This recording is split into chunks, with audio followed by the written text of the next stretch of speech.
For one hardy bunch in particular, being exposed to the elements was constant and simply part of the daily routine. Amid the gorse, heather and bracken today, the ever-desolate Barnaby Moor bears few clues to the lost village of PitTop.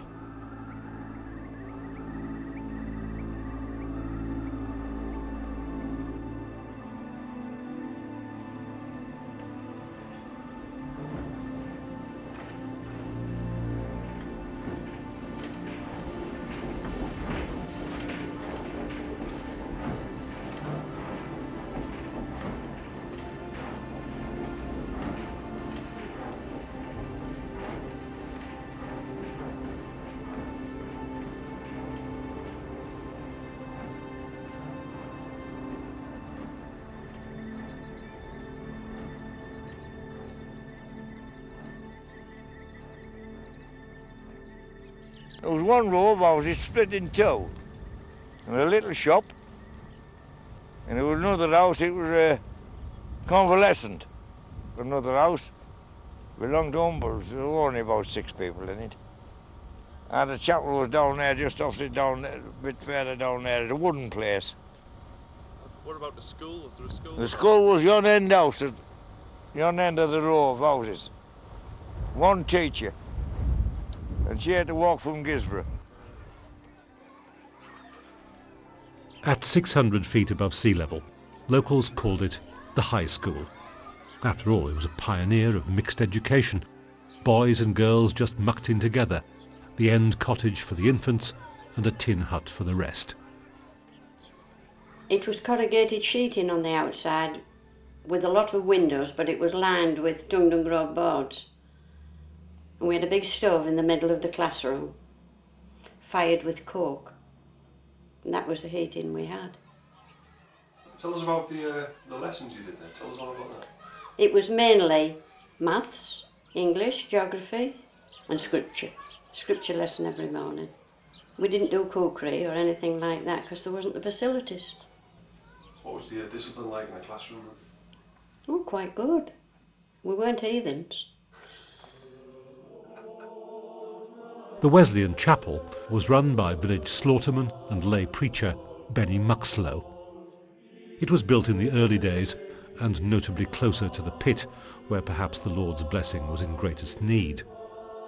It was just a wooden hut, really, wooden seats, and that. It was quite nice inside. It had a pulpit.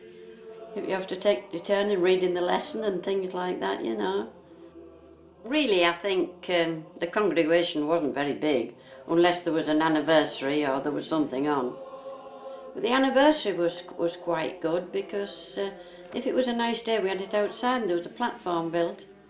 And sometimes some from Eston came up. We used to have to learn our pieces off by heart, you know.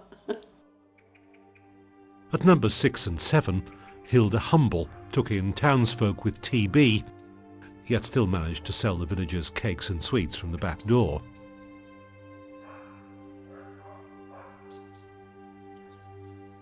Three doors up at number 10, Mr. and Mrs. Cole ran a general dealer's and amused their clientele with a pet monkey. But most families got their provisions in bulk from down below.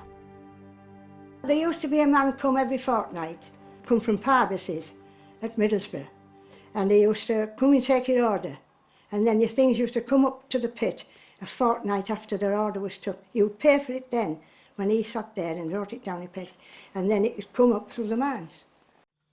Laurie's shop opposite the Cleveland Bay up in Jubilee Road. There's a shop on the opposite side. I think it's a betting shop now. You got your groceries there. You come down from PitTop on a Friday and your mother wrote out what she wanted, groceries what she wanted. You took it into Laurie's shop and he put it in a box, a cardboard box, put it in a wagon at the drift mouth, sent the bucket to pit bottom, up the shaft, and then one of us young lads, one of the kiddies used to go and pick them with his groceries up and take the bucket into pit shop. That's how you got it. Well, we'd go and see our name would be wrote on a wagon. We'd wait for them. We'd know in the day they come in the date. We'd wait for them coming. And of course we also had the lads used to be there and we used to wheel it all up in barrows.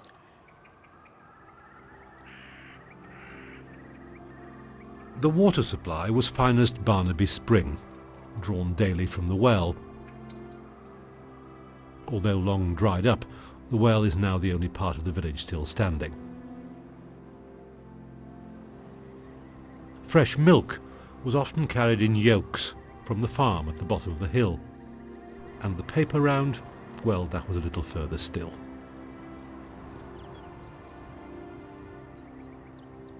Oh, we used to have to go to PitTop for them. PitTop station. They brought them to PitTop station from Middlesbrough somewhere. We used to go and get the papers. How often? Then every night, about tea time, 5:30 every night. Walking there and back? Walking there and back, yeah. With the location so remote, the PitTop community had to live off the land more than most. Like some Native American tribe, every scrap of everything was put to use, and every person put to work. 50 yards away from the house, everybody had a hen house. One or two kept pigs. We had pigs, hens, we had our own eggs, ducks, pigeons. And then, of course, the lads used to snare rabbits.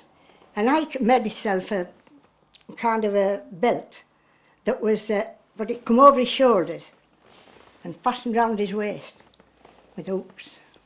He used to cut one of the legs of the rabbits, split, put one leg through like that, hang every rabbit on, like that. And he used to come home right round from one side to the other, full of rabbits. Hidden inside his coat? Yeah, all hidden inside his coat.